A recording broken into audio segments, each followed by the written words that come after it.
Hello, my name is Deontay, and you are listening to Chavez Loud and Proud podcast. And this podcast is led by Chavez Loud and Proud scholars, discussing current and local and national policy issues. Today, I have with me Miss Bernal. And how's your day going, Miss Bernal? My day is going so good. I'm so excited to be here.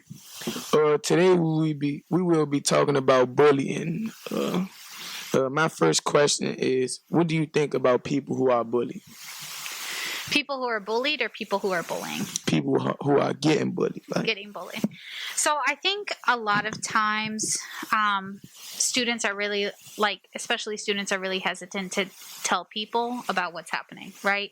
So I actually think there's a larger issue that takes place that's kind of like quiet and hidden, and we find out after something has happened or after like a student is in kind of crisis, which makes me try to think about every day or think about every school year, how do we get students to feel more comfortable talking to us about issues or about when they are being harassed, right? And that's something I don't feel like I ever have a good answer for, because you're always going to have students that feel like they are isolated or feel like they're not going to be heard. And the biggest way to address that is by building relationships. So people have to feel like they can trust you. People have to feel like when they come to you, they're going to be listened. And that takes a lot of work and a lot of commitment from adults to get there. So I think in terms of students who are being bullied, what I would say to them is, always try to find your person in the building. Don't be hesitant to let someone know what's going on, and really make sure that you will always have support and love from people in your school. So, but that's easier said than done, right? So you and I have had that, not that conversation, but you and I have had issues in the past where I violated that trust with you, right? So how do you repair that over time? So you can go and back and be another adult or another person for someone else to actually believe you're going to be someone of your word. Do you think that teachers can be bullying students? Do you believe that teachers could be bullying students in this type of way? Not just picking on them, but treating them more differently than other students. What do you think about that? I think the simplified answer is yes, but I think a lot of times people don't realize that they're doing it. It's always a balance, right? You're always going to have people who think they do a lot of good for the school, or I'm committed to this, or I help kids, or you have your perspective of well, I'm here every day, I do my job, I try to teach, all of that, right? But not understand that small comments, side comments, or comments made out of frustration can be considered in that bullying aspect. So I think in our traditional sense of I'm picking on a kid, I'm trying to harass them, I'm trying to almost break them down, that doesn't necessarily happen. But I do think you can, as a teacher, both use your position of power, or sometimes your thinking of well, I'm here for kids, I'm here every day, can cloud being reflective and thinking about how you might be hurting someone. I don't know if you've ever been in the situation of you're a good friend with someone, right? And you're I've given this friend a ride every single day, right? But then you kind of say a side comment or a slick comment to them, and you don't know it impacts them, because you're I'm a good friend, I've done all of these things for this person. Yeah. So it's kind of in that sense. I don't think it's a direct harassment or things that we think about traditionally, but like the underlying stuff that sometimes happens. Okay. Have you experienced that? No, I haven't experienced like no teachers like trying to bash me Yeah. or anything. I just think sometimes some teachers could be petty a little bit with certain things they be doing and stuff like that. But that's not, would you define that as bullying? Like if you feel like you're being targeted in a class or being targeted for being petty? Like if she just trying to give you a hard time, to me it's a form of bullying. Okay. If like somebody trying to give you a hard time and stuff like that. But to my next question, what steps would you take to make sure like the person that is bullying people is in the right state of mind, or make sure what they going through they okay and make sure they fine, and also still make them not suffer but suffer the consequences they have to for what they have done? Yeah, I think so. If we're talking about like students that bully, right? Mm-hmm. A lot of students that bully are students, I think from like my research in this, have been students that have experienced bullying or like hardships or trauma either at home or at school.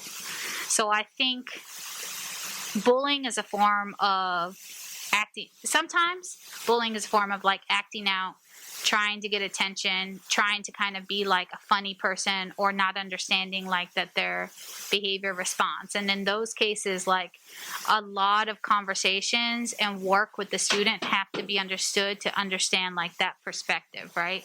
So like you saying something or you consistently making fun of someone for like their weight or their religion, or what else do we have? Like if they're like an LGBTQ student, like that builds up over time, and what you're saying has a deeper impact than you're going to anticipate.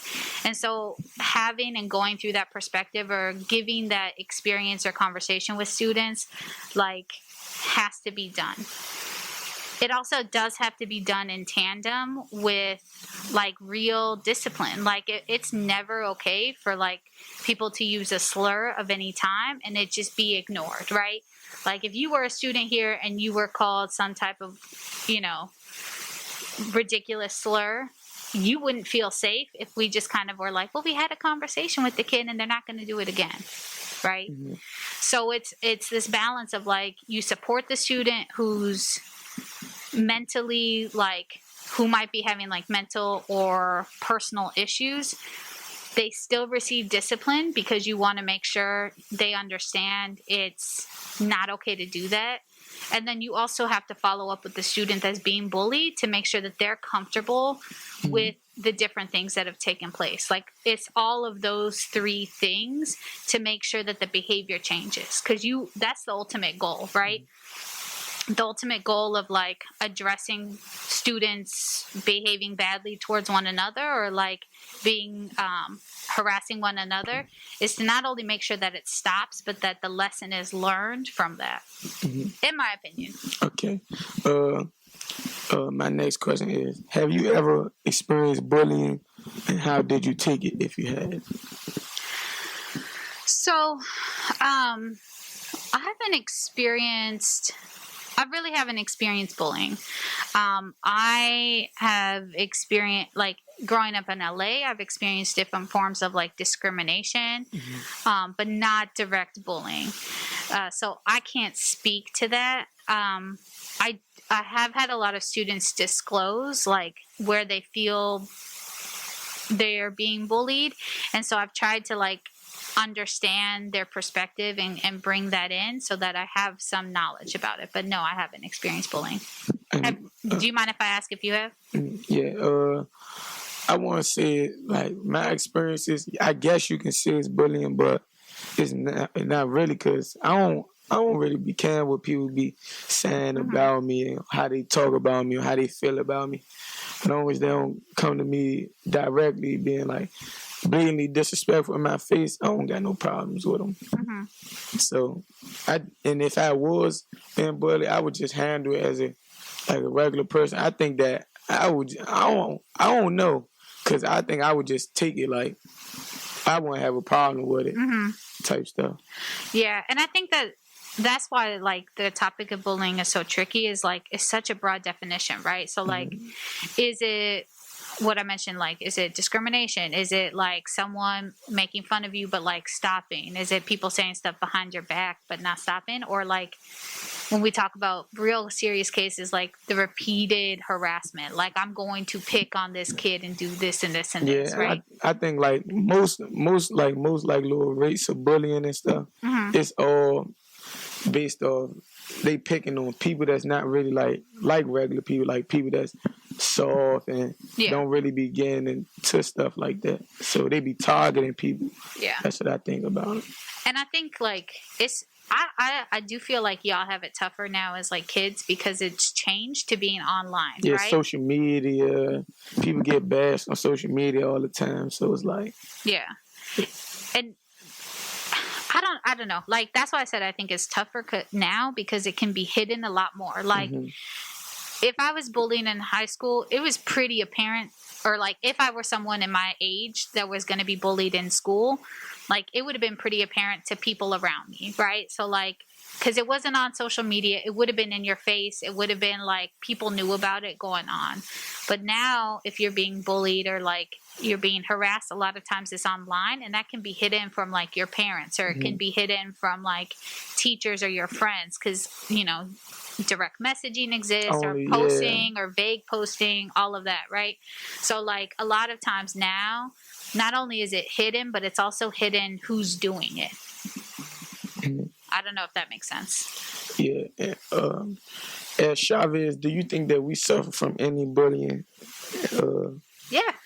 I do think there's a bullying problem. So I think the bullying problem, it's what we're talking about right now. Like, I don't think it's upfront and very visible, but I do know that like students post about each other, their direct DMs, right? And a lot of times we never find out about this like history until something happens. And that's more my worry. Like, I don't want people to get to their breaking point, because that doesn't, then you're the one that ended up getting in trouble, right? So like, I do want people to understand that like no one should be harassing you, you know. No one should be making you feel uncomfortable, especially when it's like targeted or discriminatory, or like just to be kind of mean and harmful, right? And if you're experiencing that, like, you please feel, please come and talk to someone. Because I don't want you to just suffer in silence, and I don't want you to ever feel like my stuff's never addressed. Yeah, that's a big problem too. Yeah. Most people, they try to keep it to themselves. They don't want people in their business and all that. So, or people think it makes you soft. Like I went and spoke to a teacher because someone was direct messaging me, like I can handle myself and stuff like that. And no, like even as an adult, you shouldn't have to handle things on your own. You get what I'm saying? Like, you should have friends or trusted people always in your life that you can talk to or work with them to figure out how to address your problems. That would be my, like, and that doesn't solve bullying altogether, but it does at least open up the conversation that you don't have to like handle stuff on your own. Yeah, but I think it only take one person to stand up for somebody, then it's going to make everybody look at stuff differently.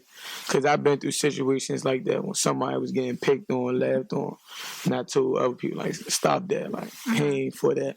Then everybody, like, they start looking at him different and stuff like that. Yeah. So it's like, I think somebody should just, like, if you see bullying occurring around you, just stand up for that person or something like that. Or if you see it online too, or your friends are doing it, like, tell them to stop. Stop, because you don't know what people going through it. You don't just got to be that. They can be going through something at home. Yeah. And then that situation just made it even worse. So it's like, if you out there getting bullied, seek help from somebody. Talk to somebody. What would you, like, as a student, what would you want us to do differently? Like, because I think it's one thing for me to say, like, go and talk to a teacher, right? Like, what's one thing, like, you would want to see the school do a different approach to? Sometimes, like, I know like they just be wanting to make sure everybody okay, but sometimes people really don't want to talk. Like at a certain point in time, if they heated at the moment or anything, some people just really don't want to talk. And some teachers they be like, "No, you can talk to me, you can talk to me," all that, and that make the student more mad than what they already going through. So it's like sometimes just like chill, like just let them come to you. Okay. Or something like that. Let them get their 5 minutes of breath or break, And whatever they back. need. Yeah. So sometimes just like let the student relax for a second. What do you I know one of the schools that I was looking at when I was prepping for this, like they talked about building an anonymous like suggestion box. So like it was kind of an anonymous box where like you could drop in information or like, you know, I need help or like I would like someone to do it, as opposed to like, because you're right, like if I go to you in your face in front of your friends and I'm like, hey, what's going on, you okay, what's going, like it can feel a lot more public. Yeah. But that was one of the things I saw that like some schools have implemented it and seen like almost like discreet success. But do you have any more questions, Ms. Manon? No, I mean, I appreciate you bringing this up. I think it's really important what you said about like you got to be the person who stands up for someone else. Like a lot of people are going through a lot of different things in like our lives, and you never know like if someone's aunt is sick or if someone just had, you know, someone pass away or like someone just is really sick or they working a lot. So like people have a lot of things going on, and always having someone that can stand up for you, even if you don't know them, like might change someone's life entirely. Yeah. So I want to thank you for coming up here and talking to me. Thank you, Deontay. This was wonderful. Thank you, Mr. Josie, too, for arranging all of this. Thank you. No problem.